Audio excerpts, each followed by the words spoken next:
नमस्कार। आदर्श विद्या मंदिर उच्च माध्यमिक बाड़मेर आप सभी भैयाओं का हार्दिक स्वागत करता है। कक्षा द्वादशी कला विषय राजनीति विज्ञान, इसका पहला अध्याय हम पढ़ चुके हैं। दूसरा अध्याय आज पढ़ेंगे। दूसरा अध्याय है शक्ति, सत्ता और वेदता। आज हम पढ़ेंगे शक्ति के बारे में। शक्ति अर्थात पावर।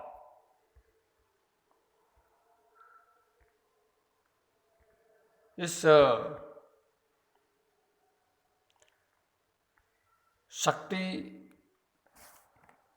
अगर हम कहें कि शक्ति राजनीति विज्ञान की मूल अवधारणा रही है तो अतिशयोक्ति नहीं होगी, क्योंकि राजनीति विज्ञान हमारे जो है संसार का वह क्षेत्र है जहाँ सभी के लिए नियम बनाए जाते हैं और सभी के लिए निर्णय लिए जाते हैं तथा अधिकारों एवं कर्तव्यों का आवंटन भी किया जाता है। तो इन सब कार्यों को करने के लिए शक्ति की आवश्यकता होती है। लेकिन शक्ति का स्वरूप क्या है, इसकी प्रवृत्ति क्या है, समाज में शक्ति का स्रोत क्या है, इन सभी तत्वों पर एक रूपता का अभाव है। जहाँ प्राचीन समय में सैनिक शक्ति महत्वपूर्ण मानी जाती थी, वहीं अगर वर्तमान समय देखा जाए तो वर्तमान समय में यही जो सैनिक शक्ति प्राचीन काल की थी, प्राचीन समय की, वही वर्तमान समय में राजनीतिक शक्ति पर जोर दिया जा रहा है।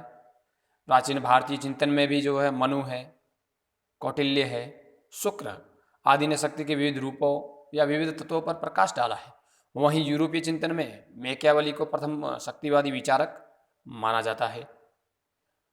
हालांकि इसके बाद में इंग्लैंड के टॉमस हॉब्स ने भी जो है शक्ति के संदर्भ में अपनी एक पुस्तक लिखी है जिसका नाम है लेवियथन। उसमें भी इसके महत्व को बताया है। और आधुनिक दौर देखा जाए तो आधुनिक राजनीति विज्ञान के प्रणेता चार्ल्स मैरियन को माना जाता है और चार्ल्स मैरियन ने शक्ति के विविध पक्षों की व्याख्या भी की है। और इसके बाद भी जो है राजनीतिक विचारक रहे, जिसमें कैटलिन, लॉसवेल, कैप्लॉन आदि, जिन्होंने भी शक्ति की अवधारणा को प्रस्तुत किया।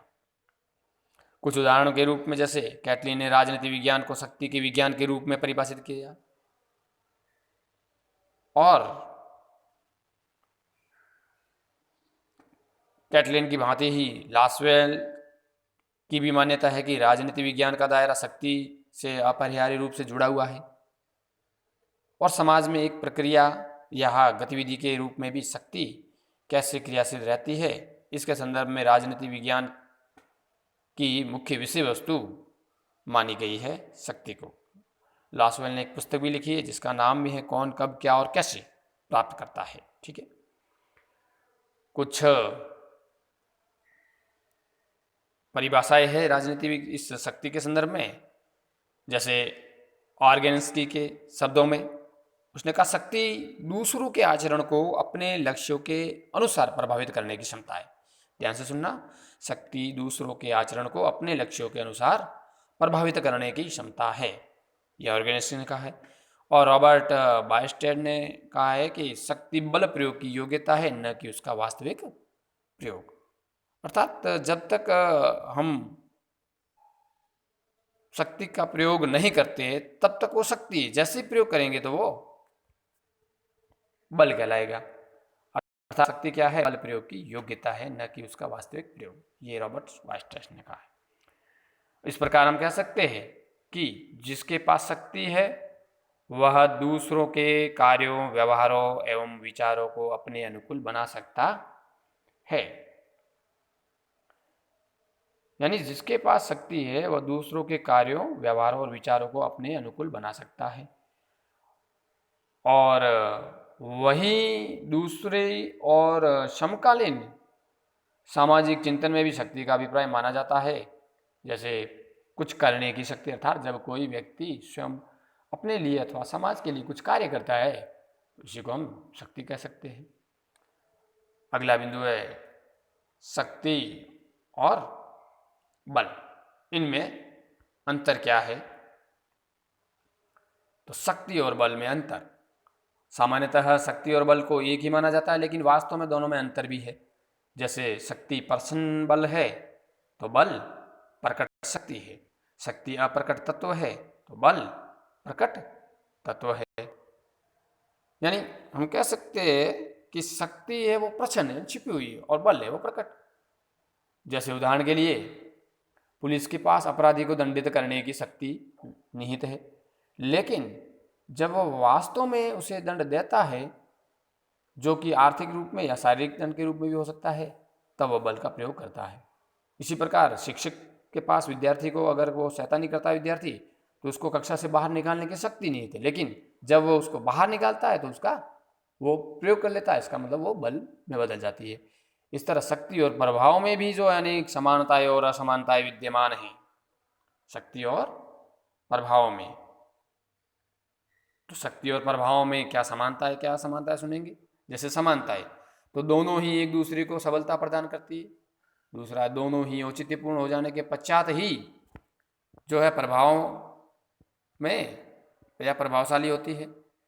और प्रभाव शक्ति उत्पन्न करता है तथा शक्ति प्रभाव को उत्पन्न करती है। ये दोनों में एक प्रकार से हम कह सकते हैं समानताएं है। इसी प्रकार दोनों में असमानताएं भी है। जैसे शक्ति दमनात्मक होती है और इसके पीछे कठोर भौतिक बल का प्रयोग होता है, जबकि प्रभाव जो है वो क्या है, मनोवैज्ञानिक होता है। शक्ति का प्रयोग किसी के खिलाफ उसकी इच्छा के विरुद्ध भी हो सकता है, लेकिन प्रभाव है वो संबंधात्मक होता है, अर्थात उसको इच्छा के विरुद्ध हम किसी को प्रभाव में नहीं ला सकते। और उसकी जो है प्रभाव की सफलता का आधार प्रभावित व्यक्ति की सहमति पर ही निर्भर करता है। तीसरा है शक्ति अप्रजातांत्रिक तत्व है, जबकि प्रभाव जो पूर्णतया प्रजातांत्रिक है। और चौथा है शक्ति कितनी भी जो है अधिक हो, उसे जो स्थिरता प्रदान करने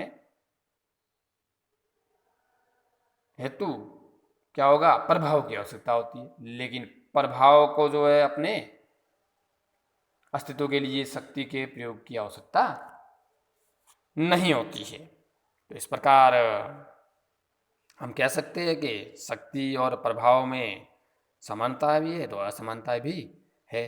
जैसे उदाहरण के लिए अंग्रेज भारतीय जनता से शक्ति के माध्यम से अपने आदेशों की पालना करवाते थे, यानी कि वो शक्ति के माध्यम से आदेशों की पालना करवाते, जबकि महात्मा गांधी जो है वो प्रभाव का प्रयोग करते थे और उसके माध्यम से सारी जनता उनके पक्ष में थी। तो इस प्रकार आज हमने शक्ति का अर्थ, परिभाषा और शक्ति और बल में अंतर तथा प्रभाव में अंतर और समानताओं के बारे में पढ़ा। कल हम इससे आगे शक्ति के रूपों के बारे में पढ़ेंगे और इसके जो है हम ये नोट्स भेजेंगे और उसमें कुछ गृह कार्य भी भेजेंगे, सो आपको करना है। धन्यवाद।